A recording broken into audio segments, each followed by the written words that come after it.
About the same time each year, school begins again for some 30 million boys and girls throughout the country.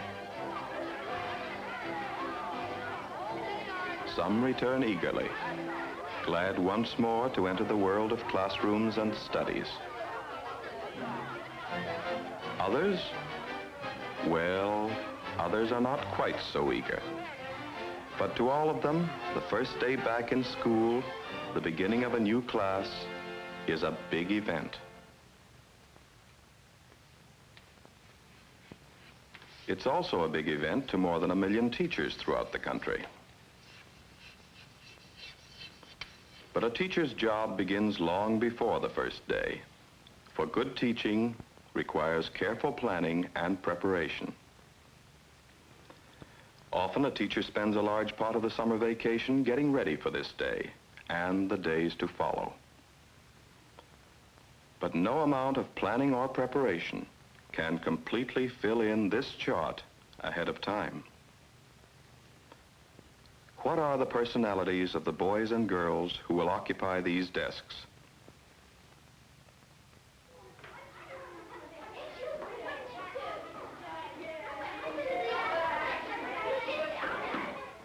Of course, a teacher knows that her new pupils will average a certain age. She also knows there will be some exceptions to the average, in height, in weight, and general physique. These are some of the obvious physical differences among her new pupils. But an observant teacher would find many other differences. Some are aggressive. Others are shy. One or two are apt to appear delicate. Others are robust and energetic. These individual differences cannot be ignored. Indeed, they must be discovered as soon as possible, so that teaching methods can be adjusted to the pupil's individual needs. Why is this necessary? Let's see why. Let's see what would happen to just one pupil in this class if individual differences were ignored. Welcome to the 6th grade, girls and boys. I am Miss Hart, your new teacher. I hope we shall get to know each other very well. In fact, I think I know one of you already. Isn't your name Roy Edwards? Yes, ma'am. I thought so. You look a great deal like your older brother, George. I had your brother George in my class 2 years ago. In fact, George was one of the brightest pupils I ever had. I know you will be too, Roy. As Roy's older brother would tell you, I always start a new class by hearing about your summer experiences. Roy, suppose you tell us about your summer experiences. Come to the front of the class, Roy. Don't be shy. Your brother never was.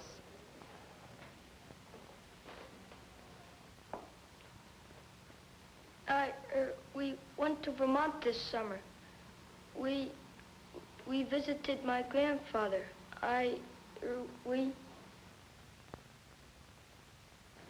Don't let shyness rob you of your memory, Roy. All right, you may take your seat.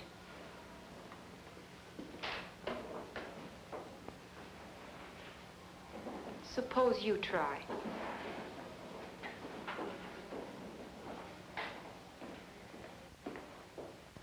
So Miss Hart knows this boy quite well, does she?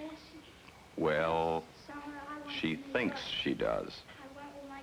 But Roy and his brother George are as different as day from night. George was always sociable and self-confident. But Roy is shy and often feels unsure of himself. This is only one of the differences in his character.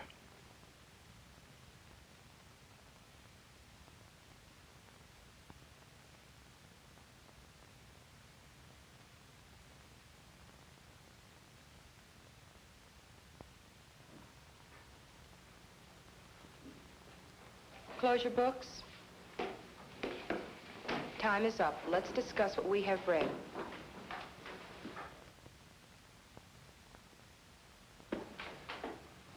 I am sure 20 minutes should be time enough for anyone to have read 6 pages.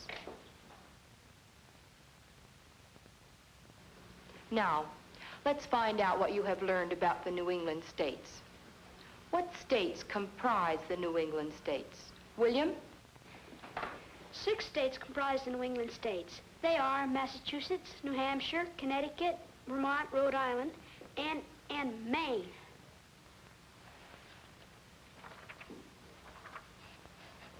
What town is the chief seaport of the New England states, and where is it located? Susan? The chief seaport of New England is Boston, which is also the capital of Massachusetts. Boston is one of the largest cities in America with a population of about 1 million people.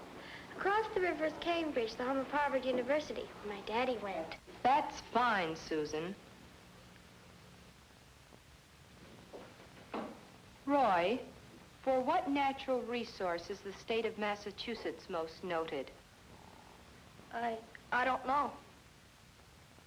It's written very clearly in the book. I guess I didn't read that far. How far did you read? To page 23. But I do know that Vermont produces lots of maple sugar. That's not the question, Roy. How many found time to read the entire assignment? How many found time to read only 5 pages? And how many only study to page 23? There's no excuse for this. All of you should have finished this assignment. I have set high standards for my classes, and this class is no exception. I expect all of you to improve your work. Roy, I'm particularly disappointed in you. Your brother was one of my fastest readers. All right, Kenneth. Suppose you tell us what natural resource the state of Massachusetts is most noted for. Natural resources are sandstone, Yes, limestone, Miss Hart is getting to know something about this pupil. clay, and slate. That he's shy And of course, and that he's a slow reader. But she's learning the hard way. Hard on him and hard on herself, too. He's more frustrated than ever now because the goals set for this class are beyond his ability to achieve. As a result, he's rapidly losing interest in his studies.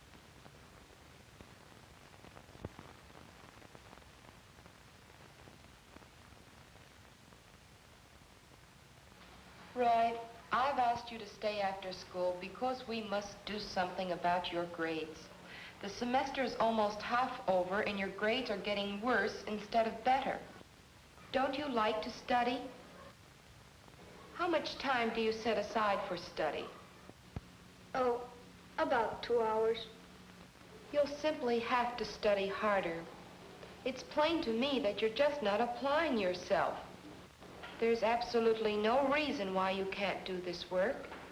It's the same work your brother did when he was in my class. But I'm not as smart as George. That's no excuse. Of course you're as smart as George, but you must take an interest in your work. You know, I think perhaps you should take part in some of our extracurricular activities. Your brother George was president of the Dramatics Club. That's one of the reasons he was such a good student. He worked hard. He applied himself. He was active and interested. But I'm not much good at getting up in front of people. Wouldn't be any good at dramatic. You see, you give up before you get started. You're not even trying. I'm sure some dramatic experience would be good for you, Roy. Beginning next week, I'm going to put you in the Dramatics Club.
Yes, Miss Hart knows now that Roy is an individual with a different intelligence, different personality, different interests, and different abilities of his own. She is learning, as even parents have to learn, that any boy or girl must be treated as an individual.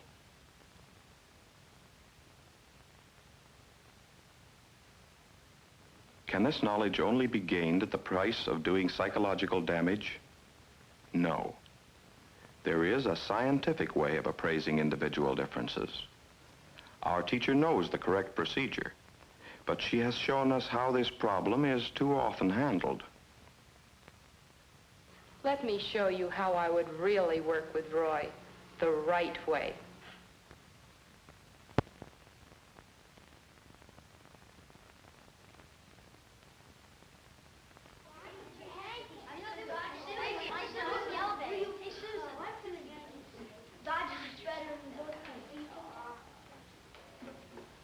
Welcome to the 6th grade, girls and boys. I am Miss Hart, your new teacher. I hope we get to know each other quite well. I think that's important in a new class, knowing each other, don't you? Yes. In fact, I think I know one of you already. Isn't your name Roy Edwards? Yes, ma'am. I thought so. You look a great deal like your older brother, George. I had George in my class 2 years ago. He was one of the brightest pupils I've ever had. You must be quite proud of him, Roy. I particularly remember George because he had an excellent voice. I like to start a new class by getting acquainted with one another. How would you people like to bring your chairs up to the front of the room and form a nice circle?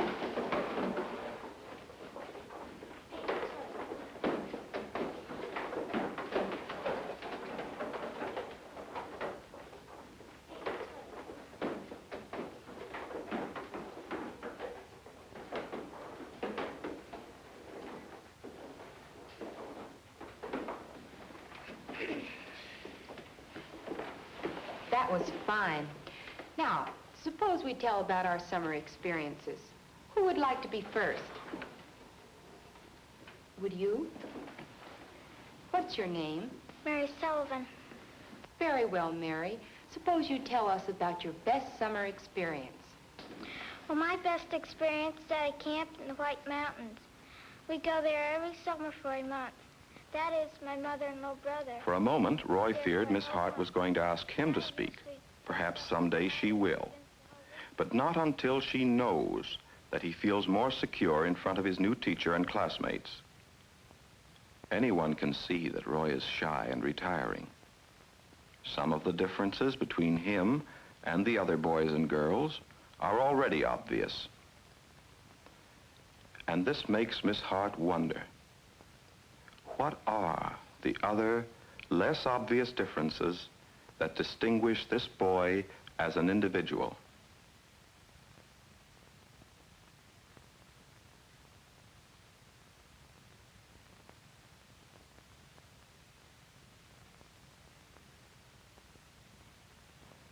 Miss Hart knows that one of the quickest ways to get acquainted with her new pupils is to become familiar with their various school records. Health records provide the teacher with information about possible visual or auditory defects or some other minor physical handicap. Achievement test records tell her the extent of the pupil's accomplishments in the different school subjects.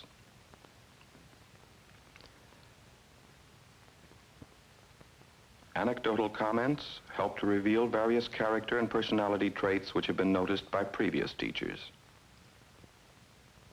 Sociograms illustrate the student's social standing in his group.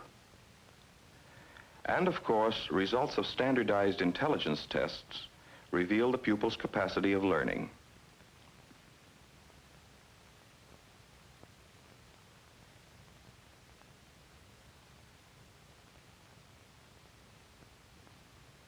Miss Hart has discovered, for instance, that Roy's IQ is 92. She has checked to find that his older brother had an IQ of 135. She also learned that Roy's reading ability is much lower than his brother's. Although Roy is in the 6th grade, his reading ability is no better than the average 4th graders. However, this doesn't mean that he will be a poor learner.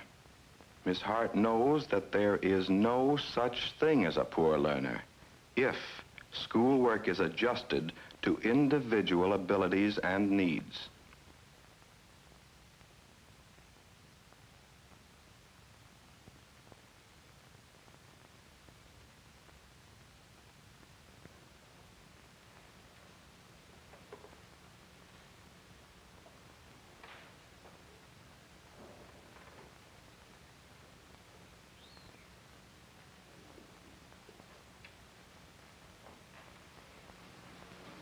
Let's close our books, girls and boys, and talk about some of the things we've read. What were some of the interesting things you've chosen to report about? Susan? Well, I'd like to talk about Boston. Boston is the largest city in Massachusetts. It has a population of about 1 million people.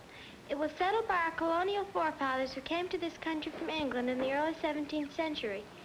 Boston is also one of our great cultural centers, and across the River Charles in Cambridge is Harvard University, where my daddy went. That's fine, Susan. Roy, I noticed your hand, too. What have you chosen to talk about? My topic is on making maple syrup from the chapter on Vermont. I learned that, well, that Indians used to make maple syrup by collecting maple tree sap and hollowed out logs. We went to Vermont this summer, and I saw some maple syrup be made from maple sap, and I tasted some right there, too. That's fine, Roy. Now, Richard, what was your topic for study? My topic is on early Indian tribes of... Everyone likes to succeed. The Indians were... Everyone needs to succeed. And success in school becomes possible when the work is adjusted to individual abilities. Miss Hart knows that in Roy's achievement of some success lies the key to his continued interest in schoolwork.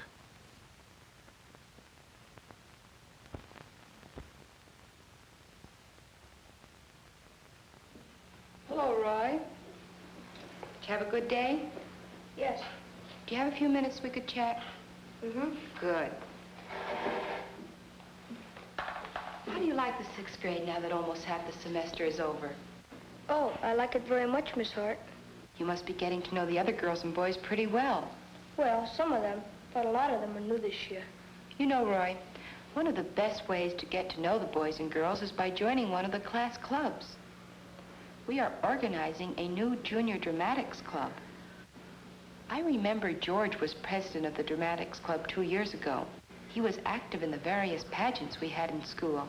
Well, yes, George did like dramatics, but I guess I'm different. I don't much like to get up in front of people. Even brothers can have different interests, Roy. Last week, when I asked the class to write the compositions about themselves, telling about their hobbies, I had a purpose in mind. I wanted to find out exactly what the children like to do. You see, it's important for a teacher to know the interests of her class. I noticed in your composition, one of your interests is playing the piano. Yes, I've been playing the piano for years. Mother started me when I was 7. That is a long time. You must play quite well by now. Does your brother play too? No, he can't even carry a tune.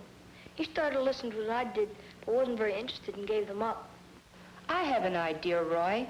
With your ability in music, perhaps there is something you can do for the Dramatics Club. There is something which only you can contribute.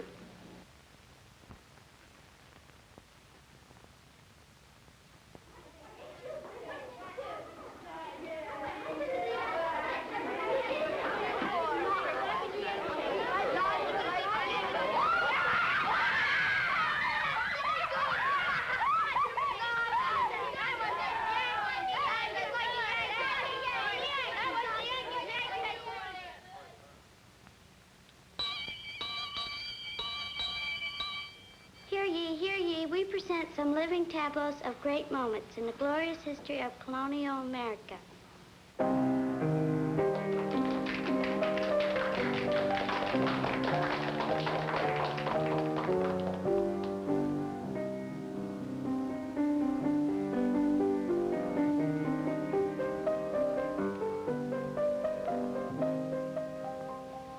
We present first Betsy Ross.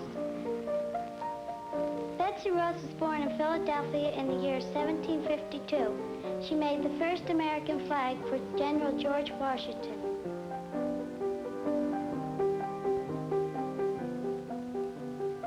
Only a few months of the school year have gone by, but already Roy is on his way to becoming a happy, well-adjusted student.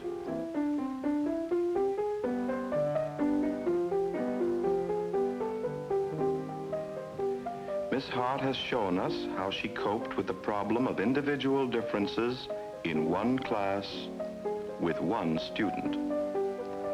But there are thousands of classes with millions of students. What can you do to meet these individual needs?